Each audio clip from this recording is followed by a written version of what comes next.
You shall love the Lord your God with all your heart, and with all your soul, and with all your mind, and with all your strength. To God be all the glory. Mga kapatid, worship is not just only in singing the song every Sunday. Remember, worship, it is a lifestyle. Bahagi na ng ating buhay. Amen. True worship comes from the heart and is directed fully toward God.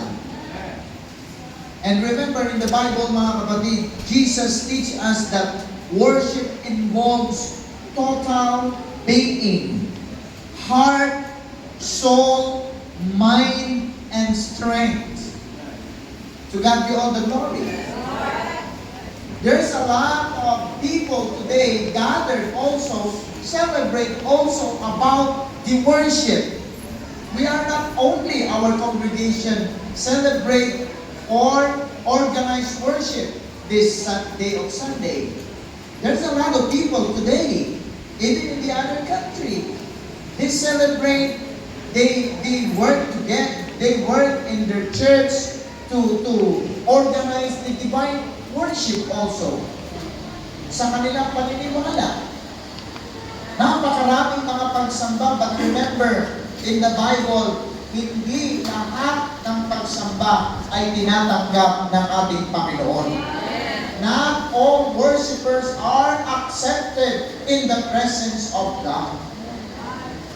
Ang tinatanggap lamang ng ating Panginoon ay yung nasa tunay na pagsamba. Are you agree with that? Amen. Tayo ay nasa tunay na pagsamba. Praise the Lord. Kaya uulitin ko, mga kapatid, worship comes with heart, soul, mind, and strength. Amen. Now, number one, mga kapatid, because our topic is full-hearted worship. Number one, worship with all your heart. Do you love God? Amen. Mahal ba natin ang Diyos? Do we love our God? Ang ating Diyos ay Diyos na makapangyarihan.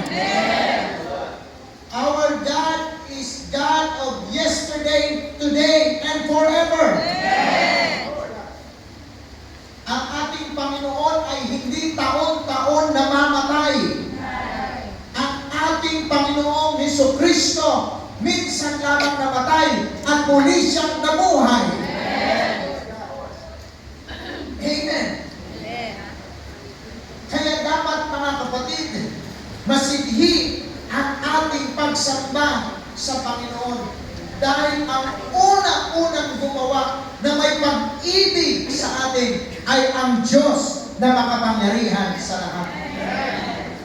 In the book of John chapter 3 verse 16, for God so loved the world that He gave His only begotten Son, Jesus. To those who believe in Him shall not be perished, but have everlasting life.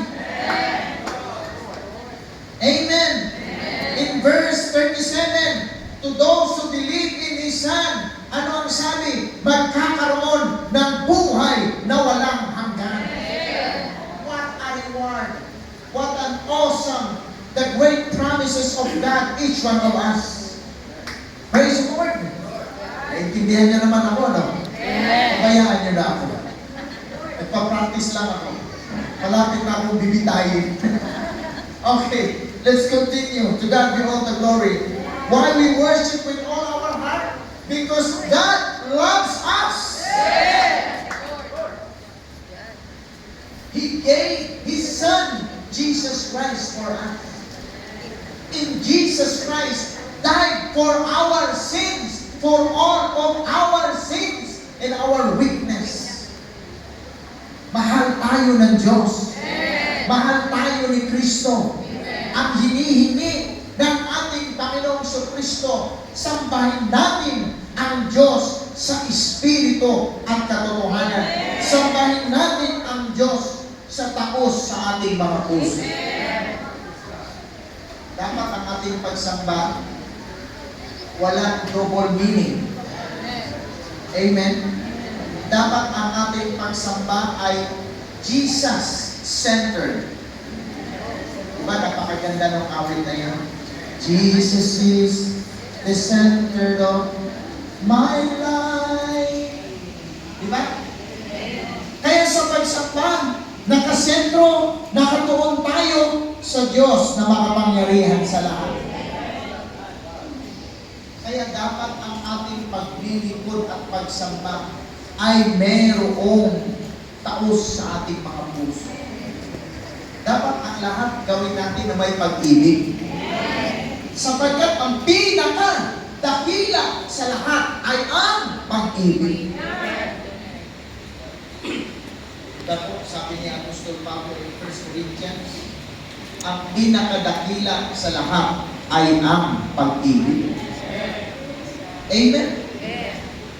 Kaya dapat ang ating paglilingkod hindi sa laman, hindi sa dugo, kundi ang ating paglilingkod sa Espiritu, pag-ibig sa Espiritu. Kasi pag pag-ibig sa laman, mapapahamak tayo. Kaya nga sinaway ni Apostol Pablo ang mga taga-Korinto. Sabi ni Apostol Pablo, kayo talaga mga bata pa kayo sa pananampalataya.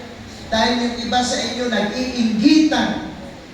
Yung iba sa inyo lumalakad sa laman. Dahil yung